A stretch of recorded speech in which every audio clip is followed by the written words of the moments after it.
This is for people who have been experiencing spiritual warfare. Meaning, people think spiritual warfare is not real. In simple terms, spiritual warfare just means that somebody has negative intentions for you, towards you. Somebody is trying to cause chaos to you because you're envious or miserable or whatever. That's literally what it is, to put it in simple terms. When people are sending negative energy towards you, that's what it is literally. When people are trying to break your spirit, when people are trying to dim your light, that's literally what it is. But for those who have been experiencing this, including myself, for over these last few years, you're about to be vindicated. It's currently going on right now. It's going on. I just want to say everything happens in the spiritual realm first. That's what I want to say. So, and even when it, like, my goodness, I try to dim stuff down because everybody isn't hip to this knowledge, and if you speak about these things, it's deemed as you're crazy. But it's because those people who project that onto certain people is because you don't understand spirituality. This isn't your reality. This is some people's reality. It's not yours. You don't know God. You have no right to put your tongue on those who know about God. Simple. But literally, God, look, because people think, being a child of God, you got to be this angelic being. You got to be this super saint, 100% perfect, do nothing wrong. That's not realistic. It is not realistic. If you go back in the Bible, God's prophets and prophetess, they had flaws. They were imperfect because they have a human side as well too. But just know you are being vindicated, and these people that have came after you just because you are God's, that's why they came after you, because you are God's. You are God's child. That's why they came after you like that. Because they see the God in you, and they have a problem with God. So that's why they come for you. Because disrespecting you is disrespecting God. They don't have a problem with you. They have a problem with God. The battle is not yours, literally. The battle is the Lord's. But God is vindicating God's children, and God is saying, if these people don't stop what they're doing, they think nobody's seeing what they do to God's children and trying to suppress them and oppress them in multiple ways. God is saying, if these people do not stop, because God has been warning these people, let your hand go off my child. Let your hand go off my child. Don't touch. Boom. Give them a little whooping, little warning, okay, let them go. Here, let me give you a little warning, let them go. They still don't stop. So God is like, okay, I'm sending these warnings multiple times because I want you to release my children. I want you to stop trying to afflict my children. Stop trying to mess with my children. My child is supposed to have a clear path. My child was never supposed to suffer. I created my child to prosper on this earth. And y'all keep trying to get in my child's way. So God is saying, God is about to unleash God's wrath on these adversaries of yours. These people are about to experience a fate like Pharaoh from Moses' story. A lot of these people are about to experience a fate like Pharaoh. They think all this stuff is fake. They're about to F around to find out. God is about to send down wrath on these people until they release their hand off of you and stop messing with you. Not just you, but your loved ones, your soulmate, stuff like that.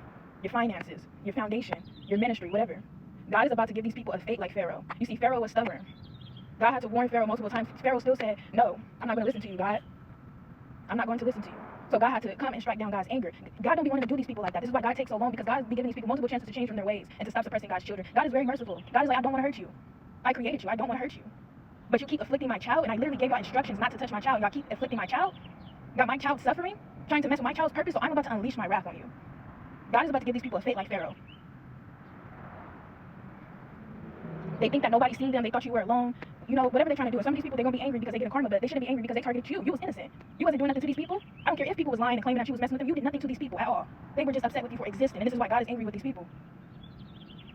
Because the type of lies that they be spewing on God's children can really get some of y'all hurt. This is why God's angry with these people, because the type of lies, it could have got y'all taken up out of here. God is not playing with these people. Like, you playing with my child's life? All right, bet. That's what God is saying. And like I said, these people are going to be mad because they're going to start getting karma, so they're going to try to unleash their anger onto you. And on their way, attempting to do that to you, God is going to handle these people. It's going to be magical. They're going to know God is real. Because even sometimes I question my own faith. I know God because God saved my life. That's how I got closer to God. Because of these people targeting me. I almost lost my life for these evil-ass people. That's how I know God. Yeah. But God is saying, like, let's say, for example, they start getting karma and they think, oh, let me go hurt, God's child. God is saying on their way there to attempt to hurt you, God might take these people off the earth, bro. That's how deep it is. God is not playing with these people. God is like, if you don't leave my child alone, you're going to get hurt. People think that this is physical threats. They think that this is street violence. This is not. This is prophecy, babe. This is spirituality. This is God's earth, babe. God is not playing with these people. So a lot of y'all are going to be liberated, and so you have two different enemies. But these people ain't really your enemies. These people are enemies to God, bro.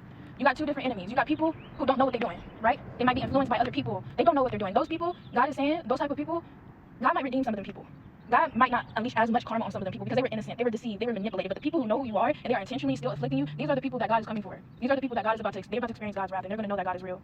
But the people who don't know really what's going on and they were just misguided, God is going to redeem some of those people. And some of these people, they are going to come and apologize to you. They will. Because God's about to start putting a belt to ASS. So get ready. A lot of y'all finna get vindicated and liberated.